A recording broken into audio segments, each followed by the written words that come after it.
We've been in a technical recession now, Hmm. but we've been in a technical recession with the bump in oil prices. So where does that leave us without the bump in oil prices? We're about to find out. Hi, thanks for joining us. This is tplmedia.ca. I'm Mike, and today the topic, well, it is what everybody's talking about on a global front, an MOU that has been drawn up by the U.S., presented and negotiated with Iran. And today we're going to dive a little bit deeper into that topic to find out how this directly affects Canada. And to do that, of course, Paul Micucci, who does the deep dive on the numbers for us, always and beyond. I appreciate you doing this because you've gone through this, almost every section of this MOU. Yeah. And you've looked at it from a number of perspectives. Kick us off, Paul. What do you think overall this has done globally? What do you think that this MOU is going to do to the economy of the world? Oh my goodness. Well, the world changes it forever, and we talked about this on other shows, Mike. It changes how transportation logistics happens throughout the world, the global powers, who secures what nations eventually take over other nations. It basically causes a chain of reaction which will impact every continent in the world, every country. So, but, I'm really, really focused right now on Canada because, of course, we live here. Yep. And what impact it has on us and how we are so oblivious to the impacts. I am shocked that actually this summer, everyone's just going off on summer vacation after this. And when I looked at it, I thought, am I missing something? Should we be more focused on how this is going to impact us? Because I think we thought, okay, the U.S., for all intensive purposes, they're pulling out, they've lost, they've decided to back down and come home. Mm-hmm. And last night even, it was interesting. I don't know, late in the day yesterday, the Senate voted, the U.S. Senate voted 50-48 with a bunch of Republicans turning to make the vote go through, empowering the Wars Act, which is interesting, that basically says he has to stop. You have to come home now. You have to come home now, which, of course, they're saying I have veto power because this is the House bill that's gone to the Senate. The Senate finally passed it, and he's saying, no, it won't have any impact. It makes my life more difficult, but I'll still get this MOU done. I'll still get the agreement done. But I don't know, right? It's kind of crazy because Senator Wicker, who is the Armed Services Committee chair, Roger Wicker, from a Republican from Mississippi, I saw was tearing up the MOU and just disgusted at how it had, in his mind, had downgraded or made Epic Fury look like it was nothing. And then now he's asking, the really big question is, where does the $300 billion reconstruction fund money come from? Which is right now unanswered. That's on the table. Who makes up that money? Within minutes of this occurring in the Senate floor, of course, the Iranian Parliament and this Galibaf, of one of the parliamentary ministers and representing Speaker, came out, and this is the Islamabad understand that it's not the result of pressure and coercion, but rather the result of the resistance and authority of the brave Iranian nation.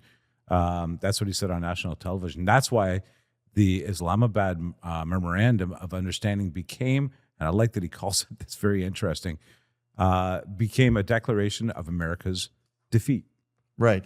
Well, so now Iran is saying, okay, he's got to go home. He lost. Right. That has a huge impact. Oh, it does. And I want, for those of you, and we want to spend a few minutes, Mike, and just go through the MOU. Sure. So I really wanted to go through a little bit about what's going to happen. So the biggest thing is it reopens the strait. Yeah. Right? So, whatever you have to say, the strait controls 1/5 of our oil supply. So now the U.S. is going to back off. They said they're not going to, be blocking the Strait of Hormuz. So it now opens up the strait, and they're going to go in, and they were talking this morning or yesterday about sweeping it for landmines, making sure it was all clear again, and really rolling through, right? Which, as we're seeing now, I don't know if you've noticed at the pumps, the price of gas is starting to go back down It again. is, yeah. It's back into the realm of some sort of reality. It feels like we're headed back to normal. Right.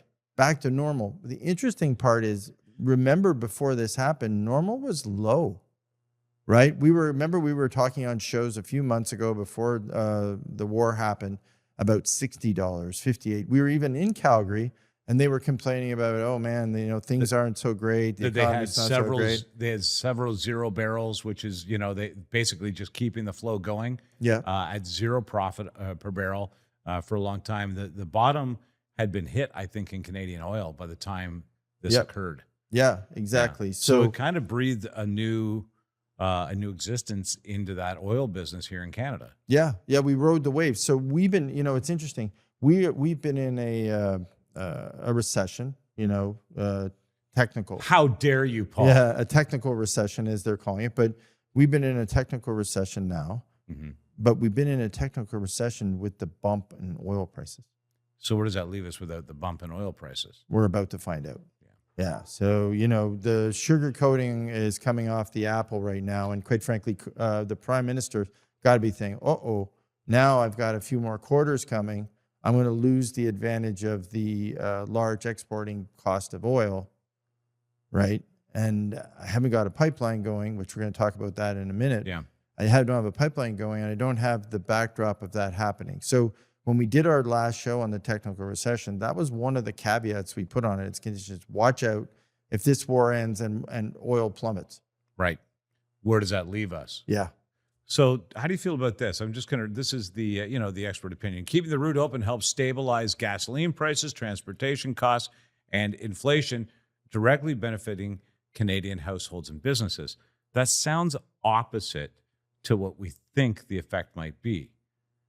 Because if we're not beholden to our own oil dollars and we need the Strait of Hormuz to subsidize this, I really don't believe that, to be honest with you, Paul. I think that it will cause a destabilization in our economy because the price and value of our own oil is about to plummet. Right. Now, we're going to get into in a minute, what's going to happen to the reconstruction, who's going to bear the costs, how that's going to be passed down, whether there are fees on so that's coming up. But I want to say thanks to our research team for putting up a nice PowerPoint for us to follow along. And maybe what we could do is actually post that along with this episode so that you can follow along. Yep. The restoration of commercial shipping. Yeah. Yeah. So all of a sudden it's back. So, we were starting to see the impacts. It was funny. I was going to order something yesterday and it was $500. Mm-hmm. And it had a $500 shipping cost on it. That's a crazy situation. But for those of you who do any shipping internationally, you find that your shipping costs were starting to match your goods costs. And so we were stopping, right? So, hopefully that'll go back. If I'm a manufacturer and I have global shipping challenges, this one's got to be hurting me right now. Well, I think any petroleum byproduct, which is an enormous amount of products that we use on a daily basis, I think have been drastically reduced over this. The agreement puts that back in place. The partial removal of U.S. sanctions on Iran. Now, you and I had a discussion about this, and we'll talk about that. The United States could agree to ease selected economic sanctions in exchange for Iranian compliance with security commitments. And for Canada, the impact would be mixed, according to some experts. Additional Iranian oil exports would increase global supply and lower energy prices, but Canadian consumers and transportation companies would benefit from lower fuel costs. But at the same time, lower oil prices reduce revenues, investment, and royalty income in Alberta at a time where we're trying to get people interested in building a pipeline with us.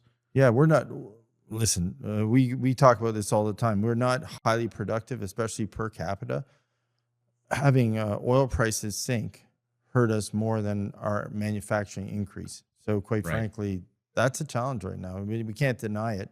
We've been slow to build pipelines. We've had, carbon discussions that have gone on and on and on. We have fuel emission issue and restrictions. These are all the things that are back on the table again coming up for July 1. Paul, I can't understand. I'm sorry, this is a diversion. Forgive me. I can't understand how Canada is such a shipping hub, such a transportation hub. What the hell are we shipping, transporting, and handling the